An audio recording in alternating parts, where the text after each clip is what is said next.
Por mais que às vezes nós nos sintamos abandonados, por mais que algumas vezes tudo pareça estar dando errado, né? Parece que tudo está fora de controle. Nós temos que lembrar que o Senhor está assentado no alto e sublime trono e que a sua glória enche todo o universo. Daí, ainda nessa visão que Uzias teve quando ele adentrou o templo, né? Porque aqui ele fala que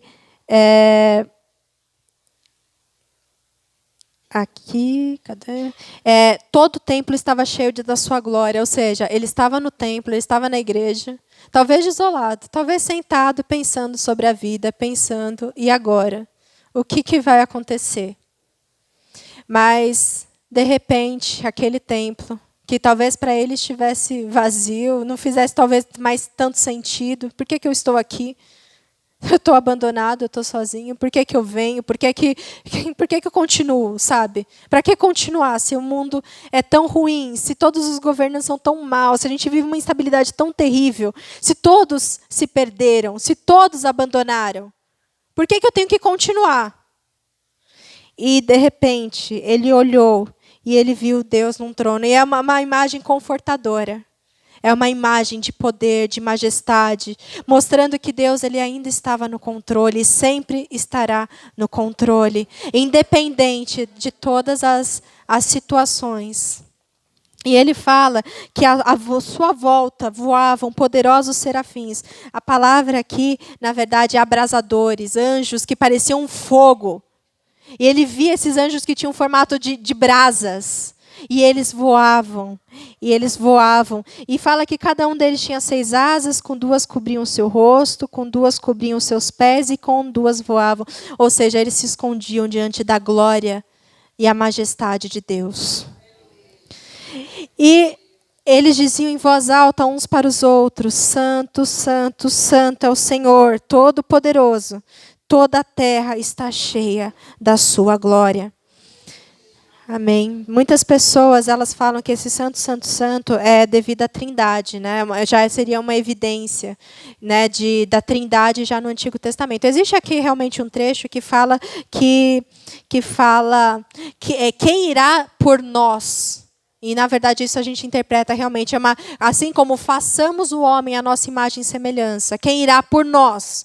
É uma figura, uma demonstração da Trindade já no Antigo Testamento. Esse santo, santo, santo também pode ser interpretado como hebraísmo, né? Uma forma de dar ênfase naquilo que está sendo dito. Então, tem pessoas que pensam dessas duas formas. Ou que se refira à Trindade, ou que se refira a uma ênfase. É por isso que Jesus às vezes falava, em verdade, vos digo, que era uma forma de mostrar a relevância, de dar ênfase naquilo que seria dito. Da mesma forma, eles enfatizavam que a santidade de Deus, em meio a um povo perdido, em meio a uma criação que parece ter dado tudo errado, e que parece que não se aproveita nada de tudo que estava ao redor de Isaías. Ele se depara com a santidade de Deus. E o Todo-Poderoso, toda a terra está cheia da sua glória. E era tão tremendo o som das suas vozes, que chegaram a sacudir o templo até os alicerces. E ele ficou cheio de fumaça. Ou seja, o profeta, ele é confrontado pela majestade de Deus e pelo domínio, pelo governo de Deus sobre toda a terra. E ele vê que Deus está no controle de todas as coisas, que ele não estava abandonado. É tão bom, né, saber que a gente não está abandonado. Como eu falei, às vezes tem épocas da nossa vida que a gente parece que a gente sente, né, a presença de Deus tão forte que parece que a gente está, né, já estou a um passo, né, de ser transformado. Mas depois a gente passa por alguns momentos de vale na nossa vida, que parece que Deus me abandonou. E a gente vê em Isaías isso, né? O Senhor nos abandonou, o Senhor esqueceu da gente. Daí Deus vai e fala: pode uma mãe se esquecer do seu filho que ainda mama? Então eu, todavia, não me esquecerei de ti. Os seus muros estão continuamente diante de mim. Eis que te tenho gravado na palma das minhas mãos. É isso que nós vemos, que Deus, Ele não abandonou ao seu povo, Ele continua. A gente viu naquele versículo que Deus abandonou, sim, aqueles que se rebelaram contra Deus e que não amavam. Não o remanescente fiel, aqueles que eram dele, aqueles que permaneceram fiéis. E nós vemos isso também no versículo 13, que a gente vai ver. Que o toco, que representa a semente santa que será deixada, ele voltará a crescer. É uma palavra também de esperança. E o que acontece? Primeiramente, o profeta ele é confrontado pela majestade de Deus. E num segundo momento, nós vemos que o profeta ele é purificado e ele é chamado para uma missão. O que acontece? Quando ele se depara com toda aquela glória, toda aquela majestade de Deus, ele fala, chegou a minha hora, né, na minha versão.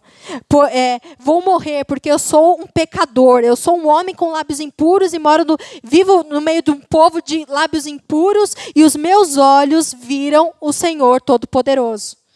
Ele olha para aquela situação, ele olha para aquela glória, aquela majestade, e diferente do que muitas pessoas elas pensam, que eu também vi numa pregação que eu achei muito interessante, né? Tem algumas pessoas que elas riem, sabe? Tem a unção do riso, a unção que as pessoas imitam animais. Existem algumas coisas que, né, as pessoas falam, não, que a glória de Deus era tão grande, tão forte, que a pessoa começa a rir. É a unção da risada, fica ha, ha, ha, ha, ha, e é assim, não para. E ela fala que aquilo é pela glória, pela majestade de Deus, que é muito forte, então ela não consegue parar de rir. Ou então ela imita um leão, ou então ela imita um animal, ela imita um bicho. E nós vemos que, na verdade, na Bíblia, a reação das pessoas que se depararam com a glória do Senhor não é esse tipo de reação. É um temor que toma. João fala que ele caiu como morto, né? Ele caiu como morto. Isaías, pensava que ele ia morrer. O povo, quando ele estava aos pés, né, esperando Moisés, e Deus começou a falar, o que aquele povo falou para Moisés? Vai lá você falar com Deus. Porque parecia que a voz do Senhor ia fazer com que eles morressem. Porque a voz do Senhor, ela é poderosa. A visão do Senhor, a visão da sua majestade, ela é algo que constrange pecadores. E é isso que constrangeu Isaías. Isaías estava numa situação que ele pensava que ele não ia continuar vivendo. E o que aconteceu? Ele fala que um dos serafins ele veio voando em minha direção, trazendo uma brasa viva que ele havia tirado do altar como a tenaz. Durante a leitura, o Paulinho veio e me perguntou o que era tenaz. Tenaz, vocês já viram aqueles programas de ferreiro? Que é um aparelhinho, um negocinho, que é parecido com alicate, que eles seguram, por exemplo, o metal que está em altas temperaturas, eles seguram assim e vão para eles conseguirem moldar. A gente gosta de assistir programa de ferreiro, então a gente acaba vendo isso. Eu mostrei para ele o que era uma tenaz. E exatamente isso, ele vai com essa tenaz, ele vai voando, trazendo uma brasa viva que ele havia tirado do altar, ele toca na boca do profeta e ele diz, de agora em diante a sua culpa foi tirada, porque esta brasa tocou os seus lábios, os seus pecados foram perdoados. E uma das palavras que lendo, né, li, também vi várias, né, pregações para pensar sobre esse tema. E eu pensei, como está nosso preparo para fazer o trabalho do Senhor? Né? Às vezes a gente não se prepara adequadamente. Às vezes a gente vai como a gente está, né? Venha como estás. Então a gente vai, vou fazer o serviço do Senhor, mas a gente não se preocupa com a nossa vida espiritual. A gente pensa, não, mas Jesus me purificou sim, lógico que Jesus te purificou. Só que Ele convida a ser de santos, porque eu sou santo. Ele nos convida à santidade. Nós pecamos, mas nós continuamente procuramos fazer a vontade de Deus. Como está a nossa vida diante de Deus? Isso não é para nos constranger a gente pensar, então não vou mais fazer nada. Então também não vou mais cantar no grupo, eu também não vou mais tocar, eu também não vou mais orar pela oferta, eu também não vou mais pregar, eu não vou mais ir para a igreja porque eu sou muito pecadora, eu não posso trabalhar para o Senhor porque eu sou muito impuro. Não é essa a ideia. A ideia é procurar viver uma vida conforme a vontade de Deus. E que o pecado ele seja um deslize e não uma prática. Todos nós pecamos. Só que a Bíblia fala que se alguém fala que não tem pecado, ele mente. Mas não fazer do pecado uma prática de vida, um modo de vida. Nosso modo de vida é pecador 100%. Não. Nosso modo de vida é, sou um cristão, procuro viver em santidade. Há deslizes na nossa caminhada, mas eu procuro viver conforme a vontade de Deus. A gente tem que se preparar melhor. A gente tem que pensar melhor no que a gente está fazendo e fazer com mais reverência. Né? Às vezes a gente acaba se perdendo nisso. Por ser professor no Ministério Infantil, às vezes você é uma pessoa que você fica a semana inteira, né, cheia de afazeres, muitas vezes chegando tarde em casa. Daí você pensa, nossa, quanto tempo eu tive de estudo? Quanto tempo? Será que foi o suficiente? Se essa é a oportunidade que eu tenho de expor o livro mais precioso, a revelação de Deus, para a criança, será que foi o suficiente? Será que eu deveria ter ido mais, ter ido além, ter procurado em outras fontes, ter estudado mais, ter visto outras pessoas falando sobre isso para aprender mais? Será que eu fiz só o que era necessário? Qual é a minha situação diante de Deus? Como é o meu preparo? Como eu busco fazer a vontade de Deus? E é isso que nós vemos aqui, que confrontado com a glória de Deus, e antes que ele fosse comissionado, ele foi purificado. Ele foi purificado. E nós confessamos diariamente os nossos pecados. E nós temos que realmente procurar fazer o melhor para o Senhor. Uma vez, eu não sei quem pessoa fez esse comentário. Ai, não está muito bonito, mas é para o Senhor, né? É para o Senhor, então não tem problema. Ou seja, se ela fosse fazer para um outro ser humano, ela faria com mais cuidado. Ela faria, se você tivesse, eu fico pensando assim, se eu tivesse que apresentar uma determinada coisa diante da minha chefe, diante das minhas colegas de trabalho, qual seria o tempo que eu levaria para conseguir me preparar, para estar realmente diante de pessoas que para mim são muito, né, que eu tenho medo de falar alguma coisa, de deslizar. Será que é a mesma preocupação que eu tenho em relação a dar aula para crianças? Isso é um questionamento. Será que é o mesmo cuidado que eu tenho na hora de fazer qualquer coisa aqui no culto, de retirar uma oferta? Será que é esse o cuidado que eu tenho? E é uma coisa que nós podemos pensar. O profeta, ele foi purificado. E ele também foi chamado para uma missão. E nós vemos isso no versículo 8. Então ouvi a voz do Senhor dizendo: quem será o mensageiro que eu vou enviar ao meu povo? Quem irá por nós? Daí, e eu respondi, o profeta Isaías: eu irei, Senhor, envia-me. E o Senhor me respondeu: sim, você irá. Não, na verdade, as pregações elas terminam por aqui, né? A gente não pode continuar lendo. Porque eu já ouvi N pregações, e a maioria das pregações, sim, Senhor, envia a mim. Pronto, acabou a pregação. Sucesso. Né? Pregador das multidões. Agora, como ele foi chamado por Deus de uma maneira tão gloriosa, ele vai conseguir evangelizar todo o reino de Judá. Todos eles vão se converter ao Senhor e vai acontecer um grande milagre, um avivamento aqui do povo de Israel, do povo de Judá. Esse é o cenário? Esse é o perigo da gente acabar de ler algo antes do final.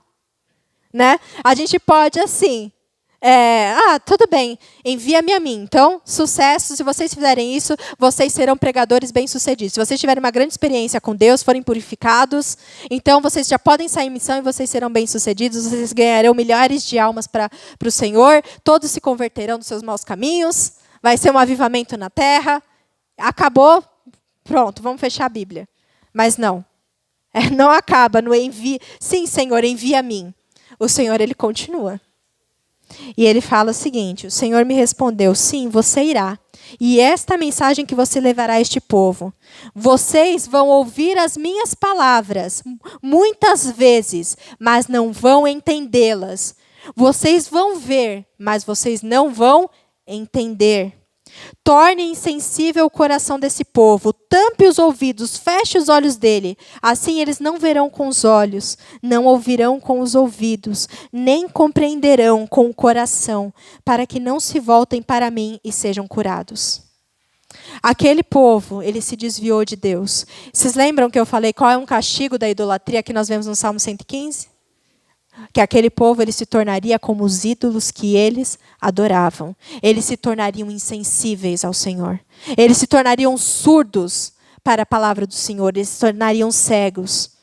E por isso eles seriam castigados. Por conta do pecado que eles haviam cometido. Porque eles haviam rompido a aliança. E aquilo traria consequências. Isaías, ele foi chamado para expor o pecado daquele povo, para falar para aquele povo, mas também para, nos olhos humanos, ser um pregador extremamente mal-sucedido. É um pregador que já vai pregar a mensagem para ser frustrado. Porque ele já ia sabendo que as pessoas não iam ouvir ele. Que ele ia falar, as pessoas não iam ver. Ele ia falar e as pessoas não iam ouvir. As pessoas não, mesmo que elas ouvissem, elas não iam entender aquilo que ele estava falando. Por quê? Porque elas seriam castigadas por conta delas terem rompido a aliança que elas fizeram com o Senhor. Elas estavam sofrendo a consequência por conta da sua vida imoral, da sua idolatria, de todos os pecados que foram colocados que aquele povo cometia.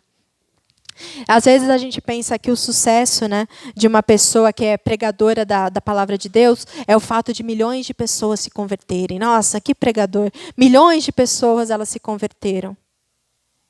Bom, primeiro temos a questão que muitas pessoas, às vezes, fazem determinadas coisas pela emoção.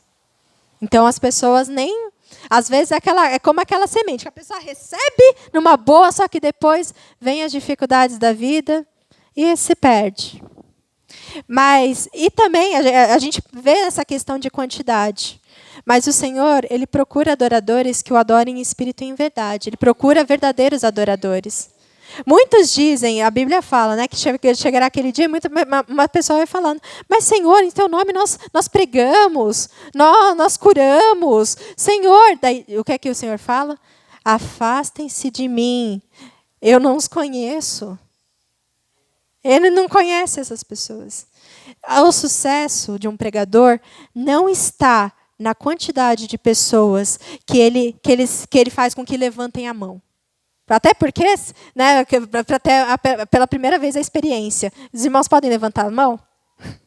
Pronto, levantou a mão. É um pregador de muito sucesso. Não é isso. Não é simplesmente erguer a mão. Senão, ao contrário, olha quanta gente agora. Isso não é sucesso. O sucesso não está na quantidade, mas o sucesso está na fidelidade.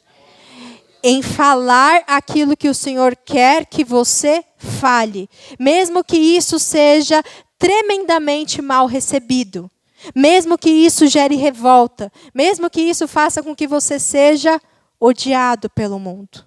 Porque fala que a Bíblia fala que pelo seu nome nós somos entregues todos os dias para a morte. Né? As pessoas vão odiar vocês. É isso que Jesus fala. Jesus não fala, agora que vocês vão pregar minha palavra, todo mundo vai amar vocês. Vai haver uma grande transformação. Não, ele fala que vocês vão ser odiados pelo mundo. As pessoas vão perseguir vocês, as pessoas vão te odiar. Não estou falando de pessoas chatas, né? Tem pessoas que são odiadas porque são chatas. Mas vão te odiar simplesmente pelo fato de você ser cristão. Assim, eu já sofri bullying na faculdade porque eu abria a Bíblia e ficava lendo. E por uma pessoa que era cristã, que era de uma outra igreja. Ela foi e comentou, né, com outras pessoas. Nossa, olha que pessoa extremista, ficar aqui no intervalo da aula lendo Bíblia. E justamente uma pessoa que era cristã. E foi uma coisa que depois, quando eu soube, anos depois, Que a pessoa tinha... Que muita gente me olhava meio estranho, né? Nossa, por que a pessoa não gosta de mim? Porque eu abri uma Bíblia. E estava lendo não alto, não para todo mundo olhar, mas eu estava lendo para a minha edificação.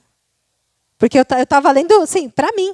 Não estava tentando evangelizar as pessoas, tentando obrigar as pessoas a lerem a Bíblia. Simplesmente pelo fato de ter aberto uma Bíblia. E é isso. O sucesso de um pregador não está no resultado que ele atinge, mas na verdade, na fidelidade que ele tem à palavra do Senhor. Isaías foi chamado para uma missão, mas aquela missão era uma missão que ele já sabia, que não seria uma missão aos olhos humanos bem-sucedida. E nós sabemos, né, pela história que contam, que durante o reinado de Manassés, de Judá, Isaías, pela tradição, ele foi cerrado ao meio. Então a gente pensa, né, se pela teoria da prosperidade, esse homem não era de verdade do Senhor. Porque se ele fosse do Senhor, você acha que Deus ia permitir que ele fosse cerrado ao meio? Se o chamado dele fosse verdadeiro, ao contrário, ele seria uma pessoa próspera, uma pessoa rica, uma pessoa bem-sucedida, uma pessoa que, ao pregar, encheria lugares. Não haveria espaço para as pessoas caminharem perto dele, se ele fosse uma pessoa que realmente tivesse um chamado de Deus, de acordo com a teologia da prosperidade, né? Mas nós sabemos que, na verdade, essa é uma teologia falsa. Uma teologia que não... que as pessoas elas fazem uma distorção da palavra de Deus. Eu não sei se eu já falei aqui, mas uma vez às vezes por conta do meu trabalho eu pego táxi. Uma vez eu peguei um taxista e ele foi, e no caminho, né, tava ouvindo música evangélica. Eu falei, você é evangélico? Daí ele, sou, legal. Daí ele foi e falou, eu não fico doente. Daí eu fiquei, nossa, mas como assim você não fica doente? Não, eu não fico doente. Daí, tá, mas por que você não fica doente? Porque eu sou cristão verdadeiro, eu sou evangélico, eu não fico doente. Daí eu fiquei assim, mas daí ele foi explicar, não, é que as pessoas que ficam doentes, elas ficam porque elas não têm fé verdadeira.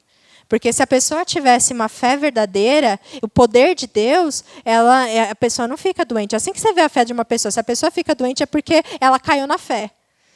Daí eu falei, nossa, mas tem tantas pessoas aqui na Bíblia que eram doentes. Eu falei, Jeremias, ele tinha um quadro de depressão. Né? Timóteo, era Timóteo que tinha um problema no estômago? Timóteo tinha um problema no estômago, tanto que o apóstolo Paulo até recomenda lá que ele trate o estômago dele.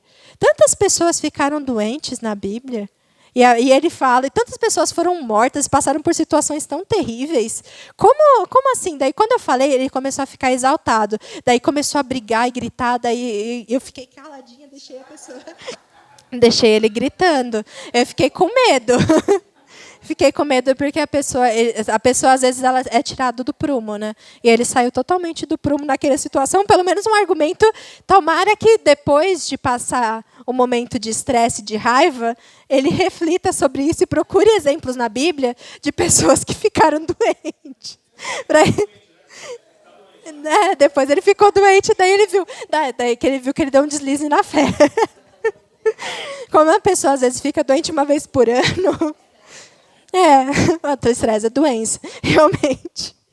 Mas, para você ver, as pessoas elas medem o sucesso e a religiosidade das pessoas de uma maneira totalmente distorcida.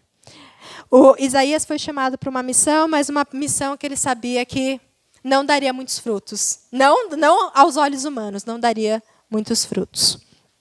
Porque o povo simplesmente não daria a mínima para aquilo que ele estaria falando. Ele foi morto de uma maneira terrível. E esse foi o destino. O destino dele, no termos de caminho que ele seguiu, de acordo com a vontade de Deus. O que aconteceu em seguida? Mesmo em meio a uma sociedade perdida e caótica, nós vemos que o Isaías ele pergunta, Senhor, até quando isso vai durar? O Senhor vai castigar esse povo. Esse povo não vai ouvir a mensagem que eu vou falar. As pessoas simplesmente não vão entender o que eu vou falar. Mas isso vai durar até quando? Daí o Senhor fala, Só depois que as cidades forem destruídas e ficarem em ruínas, seus habitantes, em ruínas seus habitantes, até que as casas fiquem abandonadas e os campos completamente arrasados. Olha que situação. Nossa, isso vai continuar até quando, Senhor? Até quando esse povo não vai ouvir? Até quando nós vamos pregar? Quem deu ouvido à nossa pregação? Quem ouviu? O que vai acontecer? Não, sabe quando vai parar? Quando tudo isso aqui estiver em ruínas. Quando tudo aqui estiver totalmente devastado. É aí que as coisas vão parar. Até que as cidades sejam destruídas, que fiquem em ruínas, sem habitantes, até que as casas fiquem abandonadas e os campos completamente arrasados. Isso nos lembra, né, de Abacuque. Né? Ainda que a videira não floresça, que não haja fruto na terra, ainda que o gado seja arrebatado, eu todavia me alegrarei no Senhor. E essa era a consequência do pecado do povo. Eles seriam completamente destruídos. Até que o Senhor afaste para longe dela os homens. Ou seja, eles, além de ter uma terra destruída, eles seriam retirados de onde eles estavam. E a terra fique completamente destruída e abandonada. Mas mesmo que fique uma 10ª parte, ele também não vai escapar e vai ser destruído. Israel será como um terebinto e um carvalho derrubado, como uma árvore que caiu. Que deixam um toco.